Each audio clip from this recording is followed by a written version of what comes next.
25 থেকে 30,000 টাকার ভিতর আজকে কিছু বেস্ট ফোন নিয়ে আসছি, যেখানে আপনি পাবেন বেস্ট ক্যামেরার ফোন, বেস্ট গেমিং ফোন বা একটা বলা যায় অলরাউন্ডার ফোন। এবং এই লিস্টে আইকিউর ফোন রয়েছে, হনারের ফোন রয়েছে, রেডমির ফোন রয়েছে, রিয়েলমির ফোন রয়েছে, ভিভোর ফোন প্লাস স্যামসাং এর ফোন রয়েছে। তো আসলে টপ 5 এর ভিডিও করতে গেলে এখন অনেক ধরনের ফোন চলে আসে, যেগুলো সাধারণত এই বাজেটের জন্য না, কিন্তু মার্কেটের যে খারাপ অবস্থায় এইটা বিবেচনা করে অনেক ফোনই আমাদের এই লিস্টে আনা হচ্ছে। যেমন স্যামসাং এর ফোন, সাধারণত টপ 5 এ স্যামসাং এর ফোন থাকেই না, তারপরে ওখানে আমাদের স্যামসাং এর ফোন রাখতে হচ্ছে।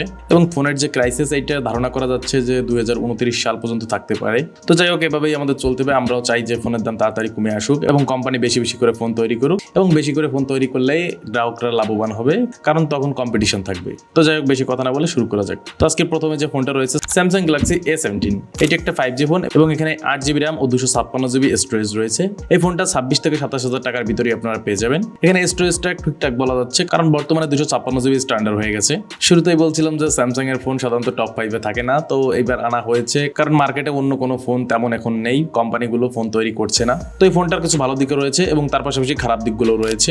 ডিসপ্লে সেকশনে সুপার অ্যামোলেড ডিসপ্লে রয়েছে এবং এখানে 90 হার্জের রিফ্রেশ রেট রয়েছে। প্রথমে এই যে একটা ধাক্কা, কারণ 25 থেকে 30,000 টাকার ফোনে আমরা মাত্র 90 হার্জ দেখতে পাচ্ছি। তো স্যামসাং এই দিকটা একটু পিছিয়েই থাকে। এরপর রয়েছে ডিসপ্লে ব্রাইটনেস। এটাও যে খুব ভালো ব্রাইটনেস রয়েছে তেমন না, আউটডোরে ভিজিবিলিটিতে একটু সমস্যা হতে পারে। এছাড়া সব থেকে খারাপ বিষয় হচ্ছে এখানে আদিকালের সেই ওয়াটার ড্রপ নচ রয়েছে, যেটা বর্তমানে 10-15,000 টাকার ফোনেও আমরা ওয়াটার ড্রপ নচ দেখতে পাই না। তো এখন এসে আমাদের 26,000 টাকার ফোনেও সেই ওয়াটার ড্রপ নচই দেখতে হচ্ছে। তো স্যামসাং এই বিষয়ে আর একটু পিছিয়ে রয়েছে। এছাড়া ব্যাটারিতেও স্যামসাং পিছিয়ে থাকে। তো এইসব কারণেই আসলে স্যামসাং এর ফোন টপ 5 এ আসে না, তবে আমরা বাধ্য হচ্ছি এবার টপ 5 এ আনতে। প্রসেসর সেকশনে রয়েছে Exynos 1330। এইটা যে খুব ভালো একটা প্রসেসর তেমন না, এটা আসলে এন্ট্রি লেভেল বা এন্ট্রি টু মিড রেঞ্জের পারফরমেন্সের জন্য ঠিকঠাক রয়েছে। এবং এখানে ব্যাটারি রয়েছে 5000 mAh, যেটা বর্তমানে 5000 mAh বলা যায় যে এটা খুবই কম। বর্তমানে 7000 mAh এর ব্যাটারি চলছে, তো সেখানে 5000 mAh এখানে খুবই কম বলা যায়। এবং 25 ওয়াটের একটি ফাস্ট চার্জার রয়েছে। বর্তমানে 60 ওয়াট, 80 ওয়াট, 100 ওয়াট এরকম চার্জারের যুগে 25 ওয়াট অনেকটা কম মনে হয়। এছাড়া ফোনটিতে 50 মেগাপিক্সেল একটি মেইন ক্যামেরা রয়েছে এবং 30 মেগাপিক্সেল একটি ফ্রন্ট ফেসিং ক্যামেরা রয়েছে। তবে সব বিষয়ে পিছিয়ে থাকলেও এখানে স্যামসাং ইউআই এর দিক দিয়ে অনেকটা এগিয়ে, কারণ স্যামসাং এর ইউআই বিশ্বের সবথেকে বেস্ট ইউআই, ওয়ান ইউআই। এটা out of the box Android 15 A run করবে এবং এখানে ওএস আপডেট অনেকগুলো পাবেন, কারণ স্যামসাং একটা লং ওএস আপডেট দিয়ে থাকে। এরপর রয়েছে রিয়েলমির একটি ফোন, রিয়েলমি নার্জো 90। এই ফোনটা আপনি 26,000 টাকার ভিতরেই পেয়ে যাবেন এবং এখানে 6.57 ইঞ্চের অ্যামোলেড ডিসপ্লে রয়েছে। এখানে আপনি 1 বিলিয়ন কালার সাপোর্ট পাবেন এবং 120 হার্জ রিফ্রেশ রেট রয়েছে।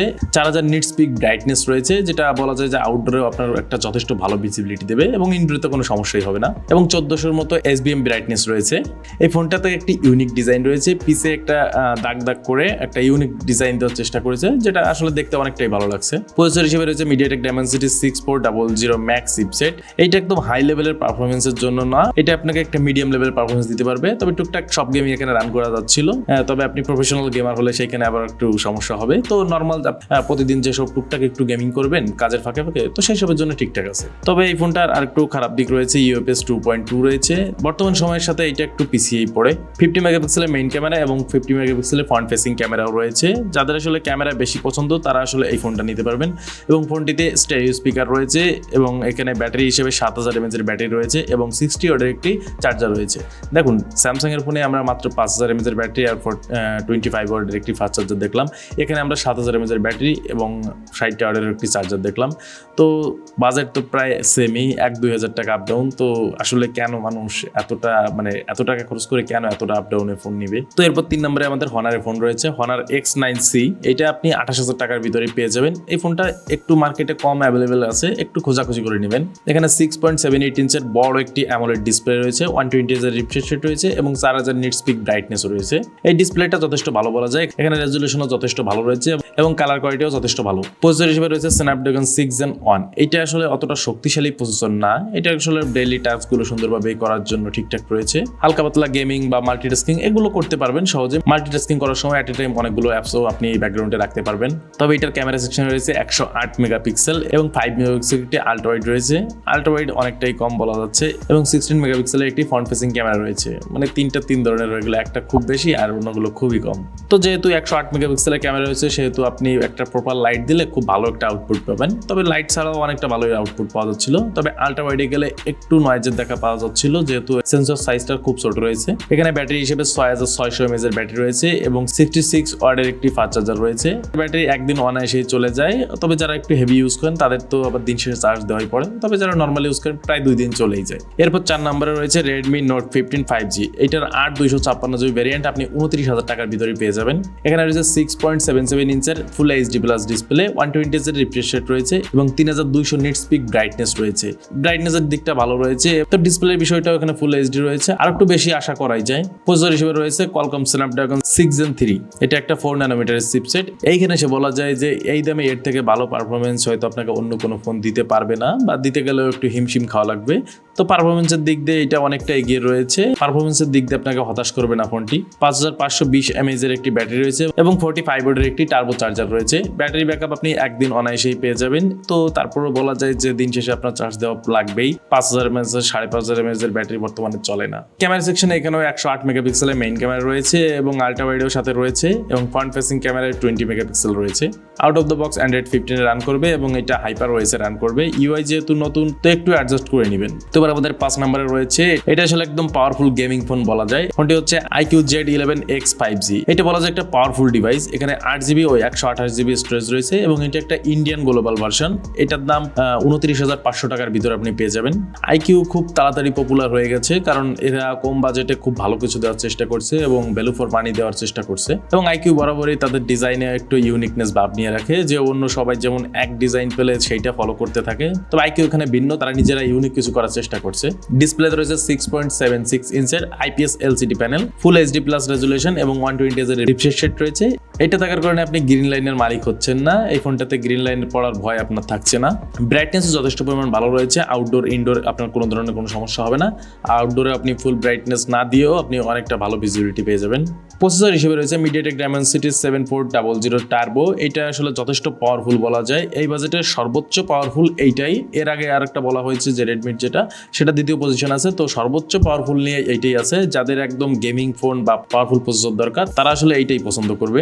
বর্তমানে এই বাজেটে আরো অনেকগুলো ফোন রয়েছে, তবে পারফরমেন্সের দিক দিয়ে কেউ এটাকে টক্কর দিতে পারবে না। হ্যাঁ, অন্য সকল বিষয়ে পারবে, ব্যাটারির দিক দিয়ে বা ক্যামেরা সেকশনে এইসব বিষয়ে পারবে, অন্য আরো ফোন আছে, আমাদের টপ 5 ছাড়া বারো আছে, কিন্তু পারফরমেন্সের দিক দিয়ে এইটাই টপ বলা যাচ্ছে। এছাড়া মিডিয়াটেক বর্তমানে অনেক ক্ষেত্রে স্ন্যাপড্রাগনকে টক্কর দিচ্ছে। স্ন্যাপড্রাগন ভালো, তবে তারপর স্ন্যাপড্রাগন এখন মিডিয়াটেকের সাথে অনেক বিষয় পেরে পারছে না। ফোনটায় 8GB র্যাম রয়েছে, তবে 256GB স্টোরেজটা থাকলে আর একটু ভালো হতো। বর্তমানে এইটাই স্ট্যান্ডার্ড হয়ে গেছে। ব্যাটারি সেকশনে হিউজ একটা ব্যাটারি রয়েছে, 7200 mAh এর ব্যাটারি। তো আমরা অন্য ফোনগুলোতে 7000 দেখছি, তবে না, এই বাজেটে 7000 এর বেশিও আছে, কিন্তু সেইটা শুধু ব্যাটারির দিক দিয়েই খেয়াল রাখা হয়েছে, অন্য সকল বিষয়ে খেয়াল রাখা হয়নি। তবে এইটাই ওভারঅল বলা যায় যে পারফরমেন্সের দিক দিয়েও খেয়াল রাখা হয়েছে এবং ব্যাটারির দিক দিয়েও খেয়াল রাখা হয়েছে। 7200 mAh এর ব্যাটারি, এইটাও একদম কম কিছু না। এবং সাথে আপনি 44 ওয়াটের একটি ফাস্ট চার্জার পেয়ে যাবেন। এই চার্জ নিয়ে আপনি নর্মাল ইউজে 2 দিন তো অনায়াসে চালিয়ে নিতে পারবেন। হেভি ইউজ করলে একদিন ঠিকঠাক আছে, যেহেতু ফোনটা একটু গেমিং করার জন্য দিন শেষে আপনার একবার চার্জ দেওয়াই লাগবে। ফোনটির ক্যামেরা সেকশনও যে একদম পিছিয়ে আছে তেমন না। 50 মেগাপিক্সেলের মেইন ক্যামেরা রয়েছে এবং 32 মেগাপিক্সেলের ফ্রন্ট ফেসিং ক্যামেরা রয়েছে। ছবির স্যাম্পলগুলো যথেষ্ট ভালো রয়েছে এবং একটা ন্যাচারাল ভাইব পাওয়া যাচ্ছে এখান থেকে। অরিজিন OS 6 এবং অ্যান্ড্রয়েড ভার্সন 16 রয়েছে। দুইটা ওএস আপডেট পেয়ে যাবেন। iQOOর যে বেস্ট বিষয় সেটা হচ্ছে তাদের ইউআই, এটা একদম ক্লিন এবং একটা প্রিমিয়াম ভাইব দেয় এখানে।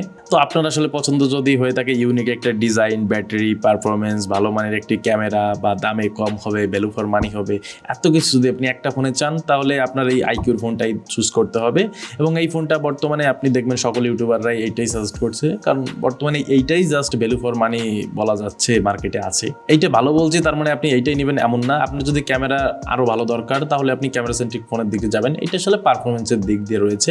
এবং আপনাদের একটা বোনাস ফোন বলে যাচ্ছি, সেটা হচ্ছে Vivo T5X 5G। এটার 8GB ও 128GB র্যাম রয়েছে এবং এটার দাম 29,500, মানে সেম দামই রয়েছে। প্রসেসর হিসেবে রয়েছে MediaTek Dimensity 7400, যেটা বলা যায় ঠিকঠাকই রয়েছে, এবং 7200 mAh এর ব্যাটারি এবং 44 ওয়াটের একটি ফাস্ট চার্জার রয়েছে। ভিভো বর্তমানে ক্যামেরা সেকশনে একটু বেশি নজর দিচ্ছে, যেহেতু ভিভোর যে X সিরিজটা, Vivo X300 এবং 400 গ্যাপ দিয়ে ওরা 500 এ চলে গেছে, কারণ চাইনিজরা 4 সংখ্যাকে একটু অশুভ মনে করে, এই কারণে তারা 4টাকে গ্যাপ দিয়ে একদম 5 এ চলে গেছে। তো ভিভো আসলে ক্যামেরা নিয়ে বেশি কাজ করছে, এই কারণে ভিভোর অন্য ফোনগুলোতে আমরা ক্যামেরা একটু ভালোই দেখতে পাচ্ছি। তো এইটার ক্যামেরা সেকশনও যথেষ্ট ভালো রয়েছে। সোনির 50 মেগাপিক্সেলের মেইন ক্যামেরা রয়েছে এবং 32 মেগাপিক্সেলের একটি ফ্রন্ট ফেসিং ক্যামেরা রয়েছে। তো এখানে বলা যায় যে পারফরমেন্সের জন্য যদি আপনারা ফোন নিতে চান, তাহলে iQOOটা দেখবেন, এবং ভিভোটাও ক্যামেরা সেকশনে খারাপ না, ভালোই রয়েছে। এবং বাকি যে ফোনগুলো বললাম আপনারা স্যাম্পল তো দেখতেই পাচ্ছেন। এছাড়া আপনাদের প্রতিটা ফোনের যদি আলাদা করে ডেডিকেটেড ভিডিও লাগে, সেগুলো আমাদের চ্যানেলে আছে, একটু দেখে নেবেন। এছাড়া আরও অন্য অনেক ইউটিউবারের ভিডিও রয়েছে, সেগুলো দেখবেন। অনেক ভিডিও দেখলে আসলে একটা ধারণা পাওয়া যায়, তো তখন একটা ফোন চুজ করতে আপনার ব্রেনটা একটু সুবিধা হয়। তো একটা ভিডিও দেখে আপনারা কখনোই ফোন কিনবেন না, অনেকগুলো ভিডিও দেখে তারপর একটা ধারণা নিয়ে তারপরে ফোন কিনবেন, কারণ এক একজনের বিবেচনা বা এক এক কোন বিষয়টা পছন্দ করে সেইটা সেইভাবে বলে। তো আপনার 4-5টা ভিডিও দেখলে আপনার সবার ধারণা একটা মাথায় চলে আসবে, তো সেই হিসেবে তখন আপনি একটা ফোন নিতে পারবেন। নেক্সট আপনারা কত টাকার ভিতর ফোন চাচ্ছেন সেইটা একটু বলবেন। তো আমরা নেক্সটে 20 থেকে 25,000 টাকার ভিতরে একটা ভিডিও নিয়ে আসার চেষ্টা করছি, তো দেখতেছি এই বাজেটের ভিতর বেস্ট কোন ফোনগুলো রয়েছে সেটা দেখতে আপনারা সাবস্ক্রাইব করে রাখেন এবং ভিডিওটি ভালো লাগলে লাইক করে দিন এবং এমন ধরনের ভিডিও পেতে চ্যানেলটি সাবস্ক্রাইব করে দিবেন।